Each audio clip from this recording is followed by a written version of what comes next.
أعوذ بالله من الشيطان الرجيم. بسم الله الرحمن الرحيم. تلك الرسل فضلنا بعضهم على بعض منهم من كلم الله ورفع بعضهم درجات وآتينا عيسى ابن مريم البينات وأيدناه بروح القدس ولو شاء الله ما اقتتل الذين من بعدهم من بعد ما جاءتهم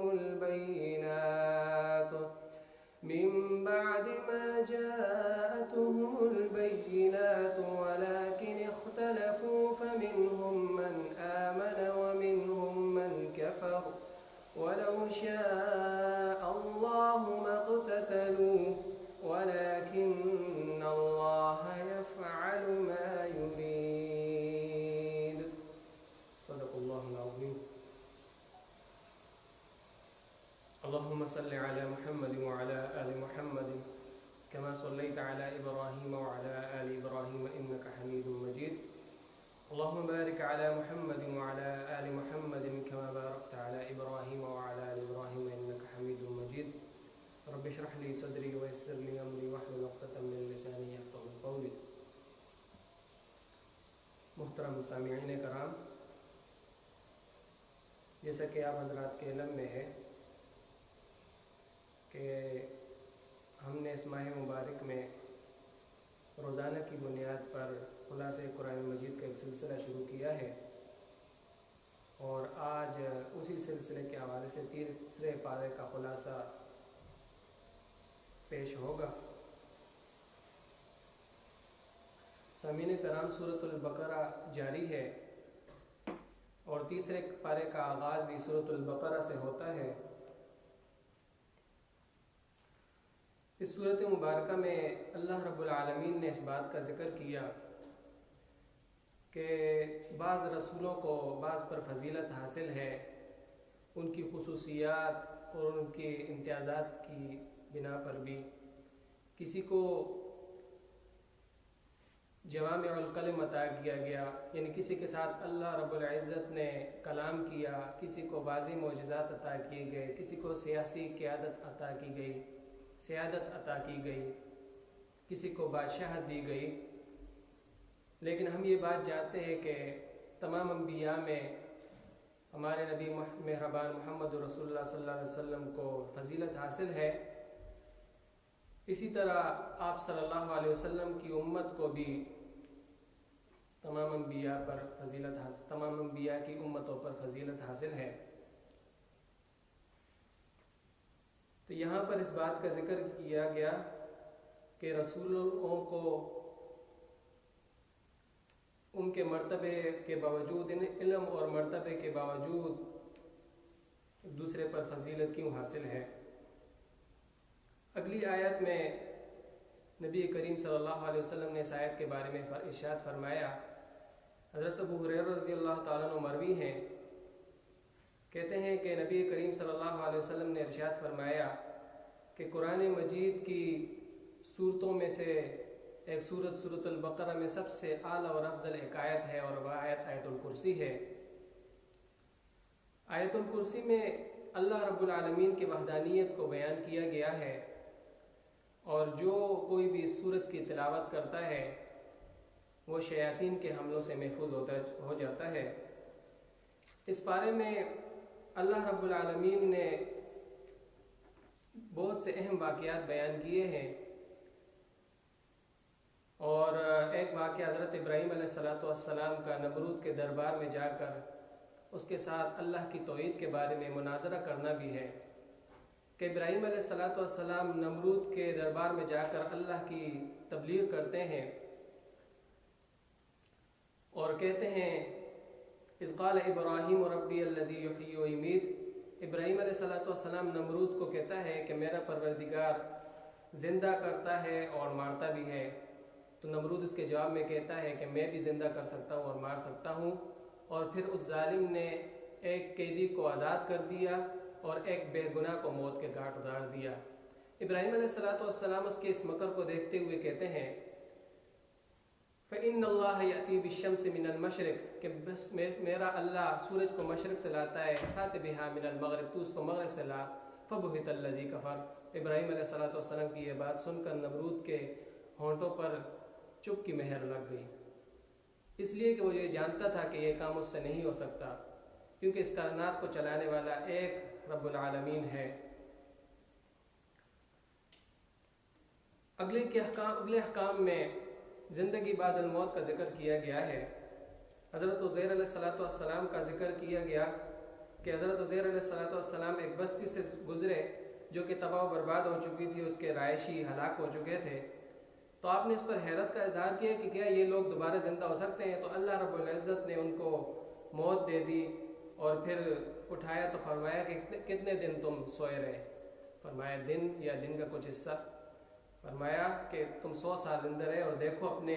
اس کھانے کو جو کہ تر و تازہ ہے، اور اپنے گدے کی طرف دیکھو جو کہ جس کی لاش بوسیدہ ہو چکی ہے۔ محترم سامعین کرام، حضرت ابراہیم علیہ السلام اور حضرت عزیر علیہ السلام کی واقعات سے ہمیں یہ پتہ چلتا ہے کہ اللہ تعالیٰ ہمیں یہ دکھانا چاہتا ہے کہ قیامت کے دن بھی اس کے لیے انسانوں کو دوبارہ زندہ کرنا کوئی مشکل کام نہیں ہے۔ اس سے اگلی آیات میں اللہ رب العالمین انفاق فی سبیل اللہ کے بارے میں بیان کرتے ہیں۔ دین اسلام انسانیت، انفاق فی سبیل اللہ، ہمدردی اور بھائی چارے کا بہترین دین ہے، اور زندگی کا کوئی ایک بھی دائرہ ایسا نہیں ہے کہ جس کا احاطہ قرآن نے نہ کیا ہو۔ ہر ضابطۂ زندگی کے اصول اس میں بیان کر دیے گئے ہیں، اور یہاں پر سورہ بقرہ میں انداز بدل بدل کر لوگوں کو انفاق فی سبیل اللہ یعنی اللہ کے راستے میں خرچ کرنے کی فضیلت اور اس کے آداب بتائے گئے ہیں، اور اللہ کے راستے میں خرچ کرنے والے کی مثال مثل الذین ينفقون اموالهم فی سبیل اللہ کمثل حبۃ انبتت 7 سنابل فی کل سنبلۃ 100 حبۃ، کہ اس کی مثال ایک کاشتکار کے ساتھ دی گئی ہے کہ جو اخلاص کے ساتھ اللہ کی راہ میں صدقہ کرتا ہے، کہ ایسے کسان کی سی ہے کہ جو زمین میں ایک گندم کا بیج بوتا ہے اور اس سے 7 بالیاں نکلتی ہیں اور ہر بالی میں 100 دانے ہوتے ہیں، اور وہ کسان زمین کو دوبارہ گندم کا ایک بیج دے کر اسے سینکڑوں گندم کے دانے حاصل کر لیتا ہے۔ یہی حال اس شخص کا ہے کہ جو اللہ رب العالمین کی راہ میں 1 روپیہ دے کر ہزاروں لاکھوں نیکی حاصل کر سکتا ہے۔ دوسری طرف وہ مثال دی گئی کہ جو ریاکاری کے لیے صدقہ کرتا ہے، تو اس کی مثال کچھ اس کسان کی دی گئی کہ جو ایک چٹان پر فصل کو بوتا ہے، اس بیج کو بوتا ہے جس پر مٹی کی ایک پتلی سی تہ بچھی ہوتی ہے، تو بارش آتی ہے اور وہ اس بیج کو اور مٹی کو بہا کر رہ جاتی ہے، جس کی وجہ سے اس کا سارا نقصان ہو جاتا ہے۔ تو جو ریاکار بھی صدقہ کرتا ہے تو اس کو بھی اس کا کوئی فائدہ نہیں ہوتا۔ محترم سامعین کرام، اس بارے میں جو احکامات دیے گئے ہیں اس میں ایک احکام سود کے حوالے سے بھی ہے،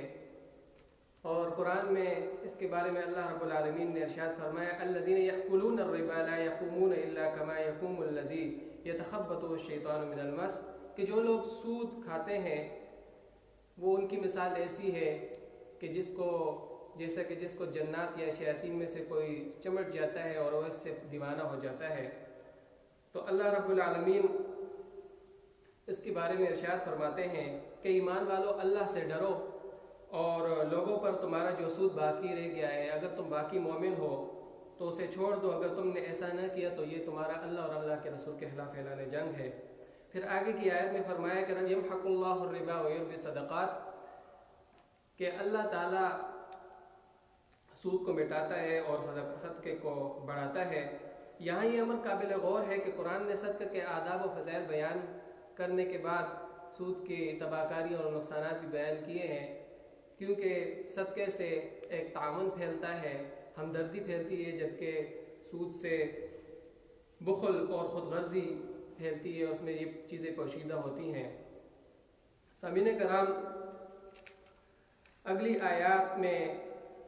حرمت ربا کے بعد تجارت، باہمی لین دین اور قرض کے احکام بیان کیے گئے ہیں۔ فرمایا گیا یا ایھا الذین آمنوا اذا تداینتم بدین الی اجل مسمى فاکتبوہ۔ جس آیت میں یہ احکام بیان کی گئے ہیں وہ قرآن کی سب سے طویل آیت ہے۔ اس سے یہ پتہ چلتا ہے کہ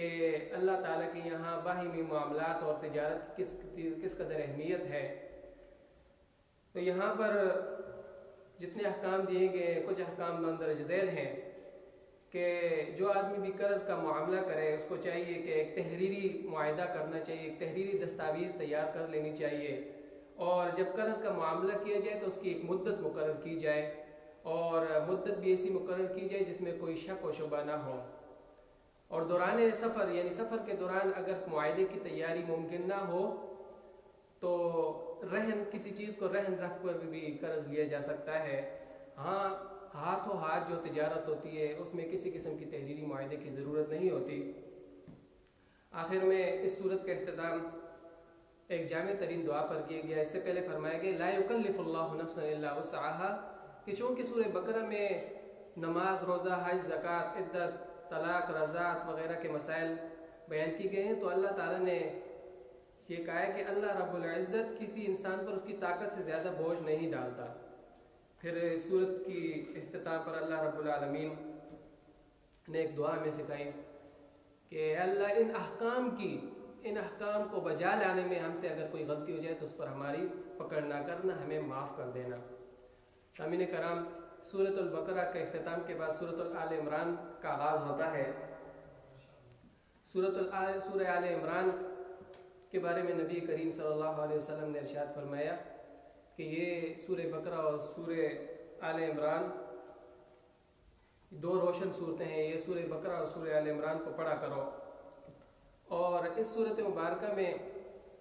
جو مخاطب ہیں، سورۃ البقرہ میں مخاطب یہود ہے اکثر، اور سورہ آل عمران میں مخاطب نصارہ ہوں گے۔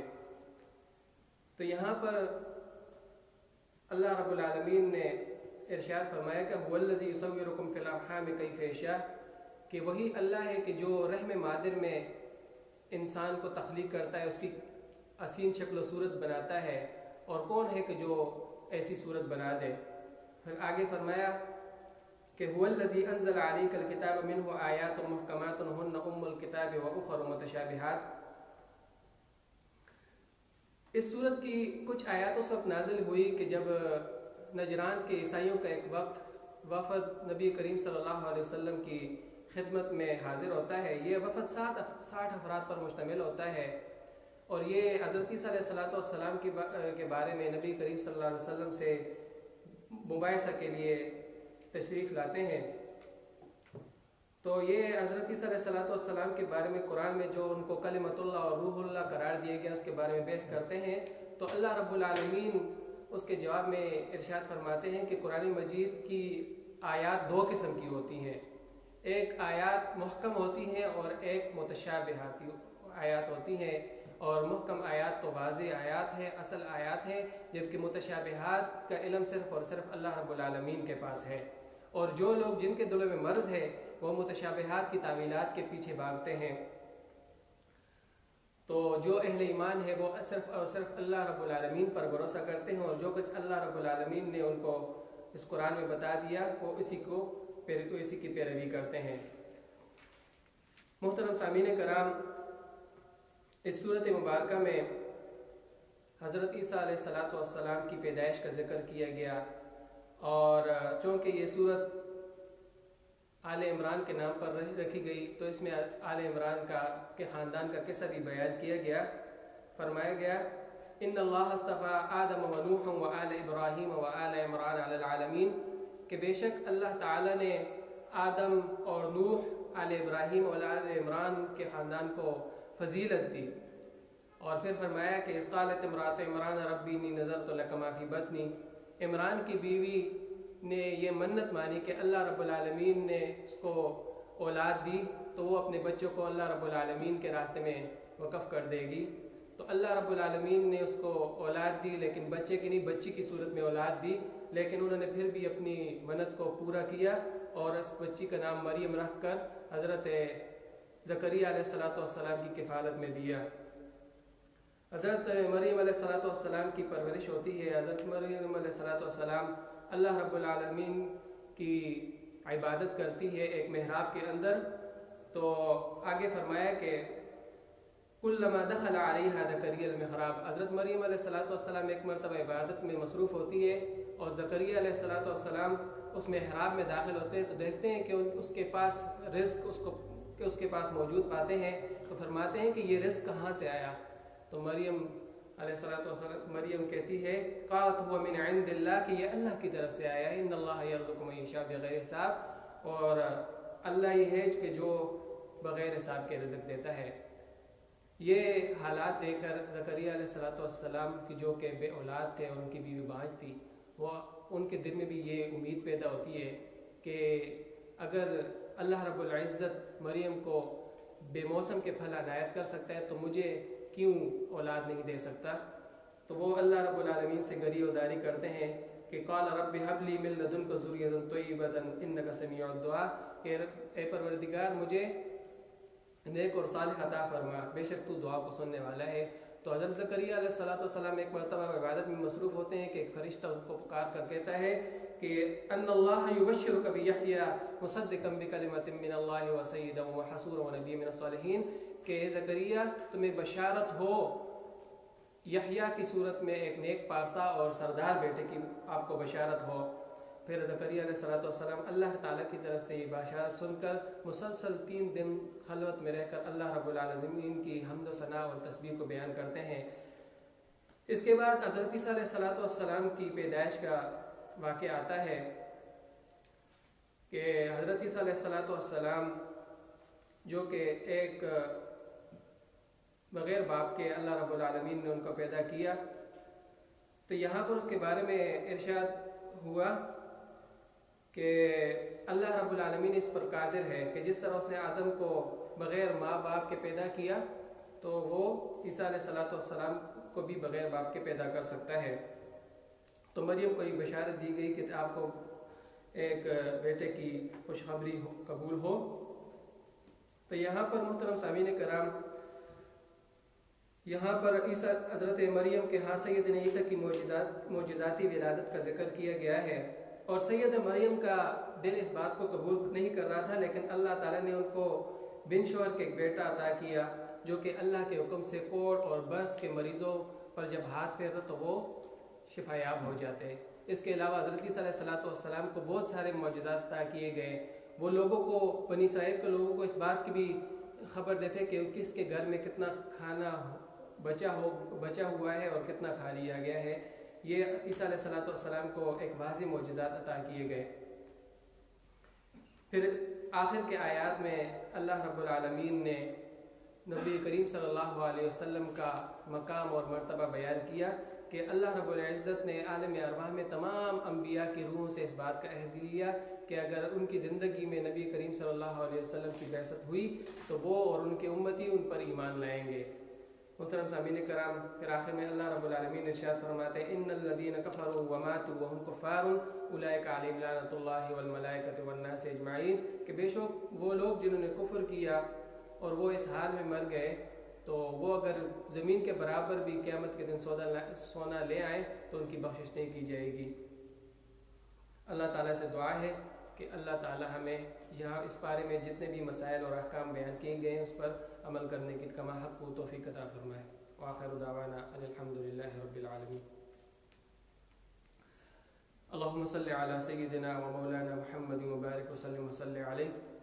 اللہم اعنا علی ذکرک و شکرک و حسن عبادتک۔ اللہم انا نسألک العفو والعافیة فی الدنیا والآخرہ۔ اللہم ربنا آتنا فی الدنیا حسنہ وفی الآخرۃ حسنہ وقنا عذاب النار۔ صلی اللہ تعالی علی خیر خلق محمد وآلہ وصحبہ اجمعین۔ پروگرام کے بارے میں بتا دیں جو ہم کرتے ہیں۔ یہ پروگرام ہمارے روزانہ کی بنیاد پر ہوتا ہے، تو تمام آپ سننے والوں سے گزارش ہے کہ روزانہ 3 بجے ہم سے کنیکٹ ہوا کریں۔ انشاءاللہ قرآن مجید کی احکام کو ہم سیکھیں گے اور سکھائیں گے، اور عصر کے ٹائم ہمارا ایک درس حدیث کا سیکشن ہوتا ہے، تو تو اس میں بھی آپ حضرات سے گزارش کی جاتی ہے کہ آپ اس میں بھی شریک ہوں. اور یہ چیزیں کیونکہ مسجدیں بند ہیں، لاک ڈاؤن کی صورتحال ہے، ان رمضان کا مہینہ بھی چل رہا ہے، تو اللہ رب العالمین سے عافیت بھی مانگنی چاہیے، استغفار کرنا چاہیے، اپنے گناہوں کی معافی مانگنی چاہیے. اور چونکہ یہاں پر نمازیں بھی نہیں ہو رہی تو فیس بک پر ہی ہم یہ چیزیں انشاءاللہ قرآن کے یہ احکامات وغیرہ سنیں گے. آخر